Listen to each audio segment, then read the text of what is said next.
For the purpose of this assignment, I interviewed one of my coworkers. She was the patient, and I was the therapist. She did not wish to be on video, so I have her sitting next to me for the interview and simply recording her voice. This is the contextual assessment for a patient dealing with substance abuse issues, particularly alcohol in this case. And we went through a day in the life of this patient dealing with substance abuse and anxiety. Hey Sarah, how you doing today? I'm doing all right. How are you? I'm good, thanks for asking. So we left off last time talking about your drinking habits. Do you want to tell me a little bit about it? How have you been this week? I've been having a rough time this week, especially in the beginning of the week. Okay, so you're having a rough time in the beginning of the week. So you mentioned that you drank a couple days ago. Was that at the beginning of the week? Yeah, I think that's why I was having a few rougher days in the beginning of the week. Okay. So the day specifically that you were talking about, can you take me through that day? What was it like when you first woke up? At this point, it was important for me to ask open-ended questions and give the patient a chance to answer my question in their own words, and gave a look at what the day began like. What was it like when you first woke up? I woke up and I was a little bit groggy. So I got in the shower and I started to get ready. And then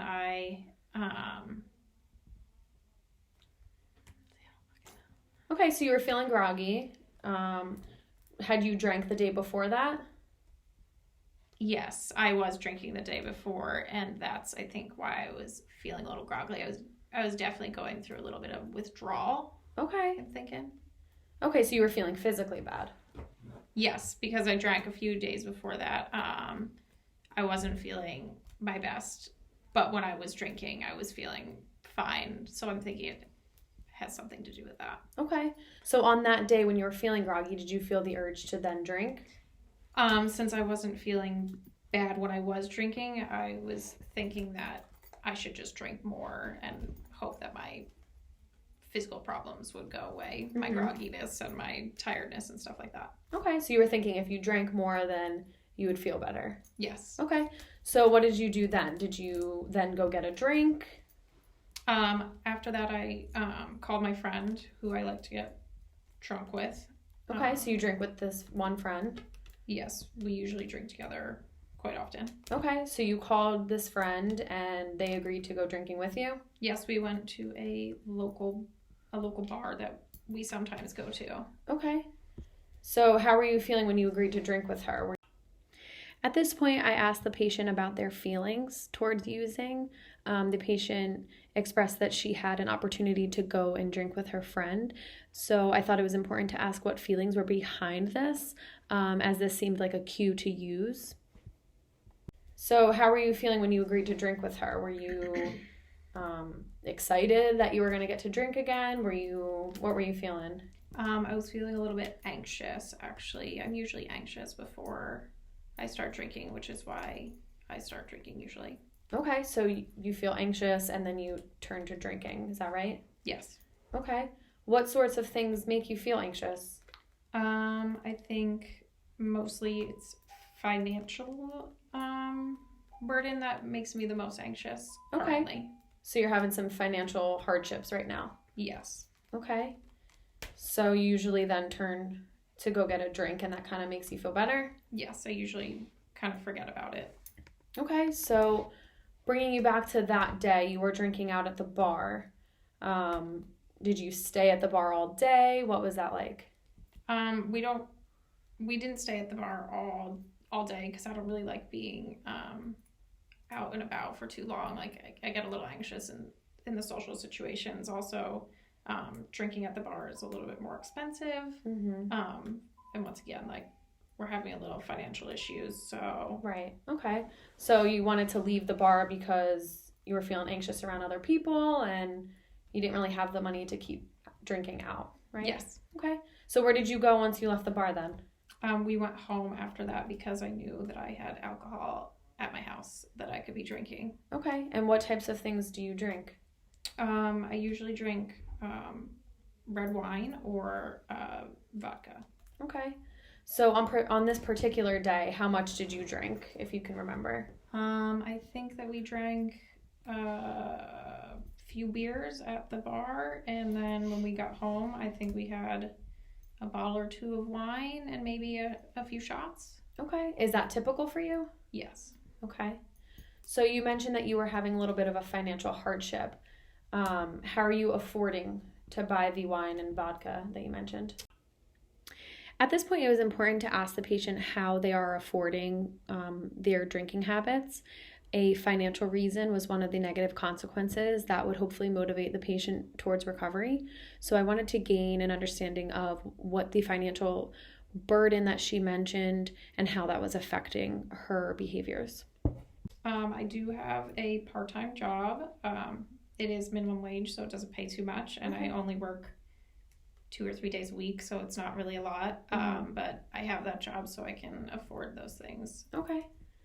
So when you were at your house with your friend, was there anybody else there? During the day there was not. So I was all alone. But then towards the end of the day, my son came home from school. Okay. So he was there. Did your son know that you had been drinking? No, he didn't. I don't like him to see that. So I usually try to hide it when he's around, but he also usually goes home and just plays video games and is in his room a lot, so he doesn't really see me too much. We don't interact a lot. Okay, so he kind of stays in a separate room than you. Yes. Okay. Do you ever drink in front of your son, or is that kind of something that a boundary that you have set? I asked about the boundaries that she has set with her son because I feel that relationships and friendships, as mentioned in the video previously, can be positive consequences for use. So maybe having a positive relationship with her son may be a protective factor towards her substance use. Do you ever drink in front of your son, or is that kind of something that a boundary that you have set? I definitely think it's a boundary I've set. I just don't like him to see that side of me. I don't know if he's ever seen me drinking or drunk, but I don't think so. Okay. So can you identify situations where you feel that you feel the need to drink more?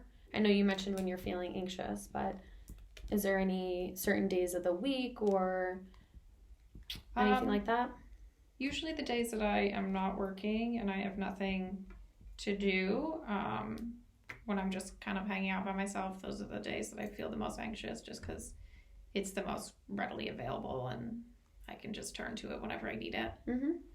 How many days a week do you work usually? 2 or 3. So. Okay. Do you like your job? Not really. No. Is it more of a means to an end kind of situation?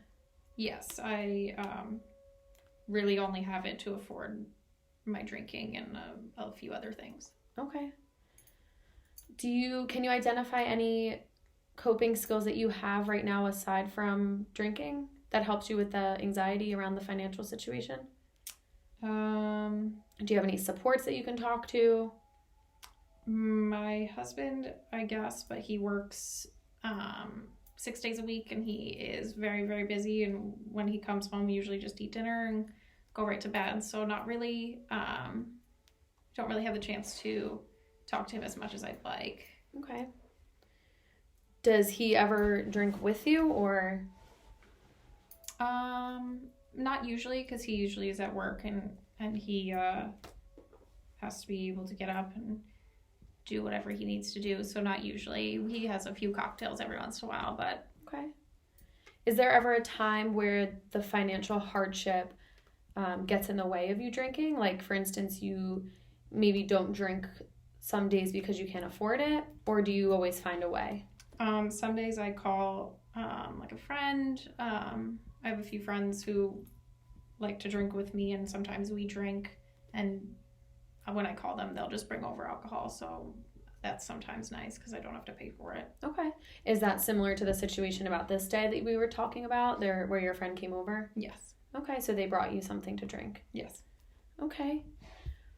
All right. Well, I want to address next time maybe some ways that we can implement some coping skills for those times that you're feeling really anxious. Um, does that sound okay with you? Definitely. Okay. Is there anything else that you wanted to talk about? No, I think that's it. All right. Well, I will see you next week then. Okay. Have a good day. Thanks. You too. I wanted to engage with the client by using my body language, like nodding my head and making eye contact and asking any clarifying questions, as well as repeating back some of the thoughts and feelings that she was having to make sure that I was understanding her correctly. She mentioned that a big reason for the substance use is around her high anxiety, and that anxiety comes from her financial situation. So I asked questions regarding this to see what kind of consequences of use she has in that area, and then developed a conversation for the next session about implementing different coping skills. And this gave us a good way to end the session and have a plan for the next time.